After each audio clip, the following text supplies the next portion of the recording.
PoK के भारत में विलय को लेकर रक्षा मंत्री राजनाथ सिंह के बयान पर सियासी उबाल आ गया है। राजनाथ सिंह के बयान पर जम्मू कश्मीर के पूर्व मुख्यमंत्री फारूक अब्दुल्ला और उनके बेटे उमर अब्दुल्ला ने तीखी प्रतिक्रिया जाहिर की है। रक्षा मंत्री राजनाथ सिंह ने एक इंटरव्यू में कहा कि पाकिस्तान के कब्जे वाले कश्मीर यानी पीओके पर भारत अपना दावा कभी नहीं छोड़ेगा। राजनाथ सिंह ने कहा कि पीओके के लोग खुद पाकिस्तान छोड़ना चाहते हैं। उनके इस बयान पर नेशनल कॉन्फ्रेंस के प्रेसिडेंट और जम्मू कश्मीर के पूर्व मुख्यमंत्री फारूक अब्दुल्ला ने कहा कि पीओके पर पाकिस्तान भी चुप नहीं बैठेगा।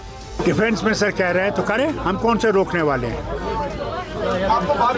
हमें तो पहुंचेंगे नहीं।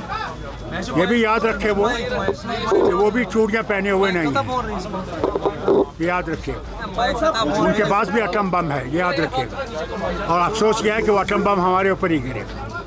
फारूक अब्दुल्ला के बेटे और नेशनल कॉन्फ्रेंस के चेयरपर्सन उमर अब्दुल्ला ने भी पीओके पर राजनाथ सिंह के बयान को लेकर तंज किया। रोका किसने उनको? किसने रोका? आपने कहीं पे किसी से ये कहते हुए सुना कि मतलब लाइए जनाब, हम कौन है रोकने वाले? लेकिन जो हिस्सा उनके पास पहले है उसको तो ठीक करें। यहाँ के हालात सबको मालूम है, यहाँ संभलता नहीं। जो अभी आपके पास है नहीं उसको लेने चले। लोकसभा चुनाव में चुनाव प्रचार के बीच पाकिस्तान और पीओके का मुद्दा भी जोर शोर से उठ रहा है। रक्षा मंत्री राजनाथ सिंह अपनी रैलियों में पहले भी पाकिस्तान और पीओके का जिक्र कर चुके हैं। हाल ही में उन्होंने कहा था कि पीओके का भारत में जल्द विलय होगा। और वहीं उत्तर प्रदेश के मुख्यमंत्री योगी आदित्यनाथ ने नेशनल कॉन्फ्रेंस के अध्यक्ष फारूक अब्दुल्ला के मुसलमानों को लेकर दिए बयान को राष्ट्र विरोधी बताया। उन्होंने इंडी गठबंधन पर भी प्रहार किया। इंडी गठबंधन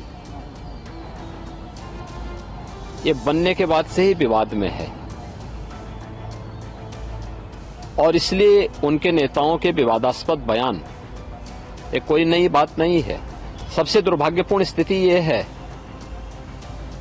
ये स्वार्थ का गठबंधन है। इसीलिए ये लोग लगातार इस प्रकार के बयान करते हैं जो भारत के दुश्मनों को अच्छा लगे और देश में विखंडन की स्थिति पैदा हो। ये स्वार्थ का गठबंधन है। अपने राजनीतिक स्वार्थों के लिए राष्ट्रीय सुरक्षा को, राष्ट्रीय अखंडता को अपूर्णीय क्षति ये लोग पहुंचा रहे हैं। इनके बयान आतंकवाद को प्रश्रय देने वाले, राष्ट्रीय सुरक्षा के साथ खिलवाड़ करने वाले, भारत के बहादुर जवानों की शहादत को अपमानित करने वाले हैं। पीएम मोदी ने संविधान को लेकर कांग्रेस पर बड़ा हमला किया है। यूपी के धौरहरा में पीएम मोदी ने कहा कि कांग्रेस ने पूरे देश में संविधान लागू नहीं किया, जम्मू कश्मीर को छोड़ दिया था। कांग्रेस वालों ने संविधान पूरे हिंदुस्तान में लागू नहीं किया। जम्मू कश्मीर में भारत का संविधान लागू नहीं था। वहां दलितों को आरक्षण नहीं मिलता था, वहां आदिवासियों को आरक्षण नहीं मिलता था, वहां ओबीसी को आरक्षण नहीं मिलता था।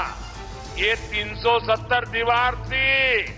ये मोदी ने आकर के ये 370 को कब्रिस्तान में गाड़ दिया है। अयोध्या धाम में दिव्य भव्य राम मंदिर के दर्शन के बाद पीएम मोदी ने एक वीडियो शेयर किया।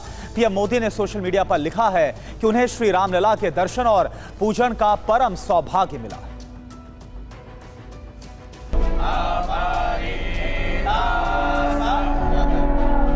भगवान राम की भक्ति में डूबे पीएम मोदी।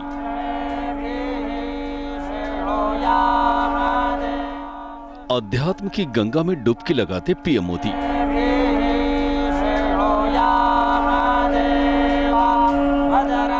जन्मभूमि पर भगवान श्री राम के मंदिर के उद्घाटन के बाद पीएम मोदी अयोध्या पहुंचे, जहां पीएम भक्ति की शक्ति के वशीभूत दिखे। पीएम मोदी की ओर से जारी वीडियो में भगवान श्री राम का अद्भुत श्रृंगार दिखा। पुरानी मूर्ति का अलौकिक दर्शन भी वीडियो में दिखाया गया है। वैदिक मंत्रोच्चार के बीच पीएम मोदी ने भगवान श्री राम के आगे समर्पित भाव से अपनी अर्जी लगाई, दंडवत हुए। पीएम ने भगवान रामलला के दर्शन के साथ ही उनकी आरती की और अपनी श्रद्धा प्रकट की। पीएम मोदी ने सोशल मीडिया पर लिखा कि श्री रामलला के दर्शन और पूजन का परम सौभाग्य मिला। पूजन के बाद पीएम मोदी ने श्री राम भक्तों को भी हाथ जोड़कर प्रणाम किया। राहुल गांधी ने तेलंगाना के नगर कर्नूल में अडानी को लेकर प्रधानमंत्री मोदी पर वार किया। उन्होंने कहा पीएम ने सब कुछ एक आदमी को दे दिया। बीजेपी 2-3% लोगों की पार्टी है। जो भी नरेंद्र मोदी जी ने पिछले 10 साल में किया, 22 लोगों के लिए किया।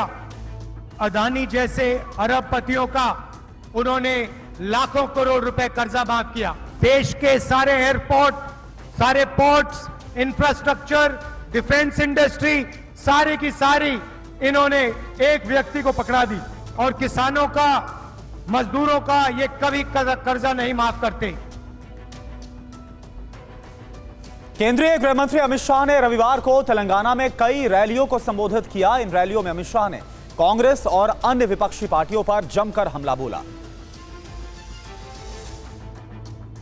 लोकसभा चुनाव प्रचार के लिए केंद्रीय गृह मंत्री अमित शाह रविवार को तेलंगाना के निजामाबाद पहुंचे हुए थे। चुनावी रैली में अमित शाह ने कांग्रेस पर प्रहार करते हुए कहा कि देश भर में जीएसटी लगता है, लेकिन तेलंगाना में आरआर टैक्स लगता है। अमित शाह ने आरआर टैक्स का मतलब भी समझाया।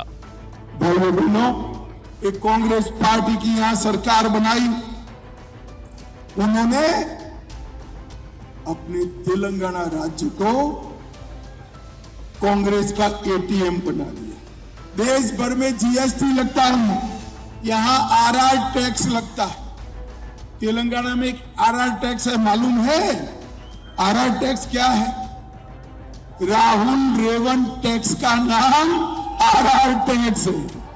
हर रोज सैकड़ों करोड़ रुपया इकट्ठा कर दिल्ली के दरबार में भेजने का काम एक कांग्रेस पार्टी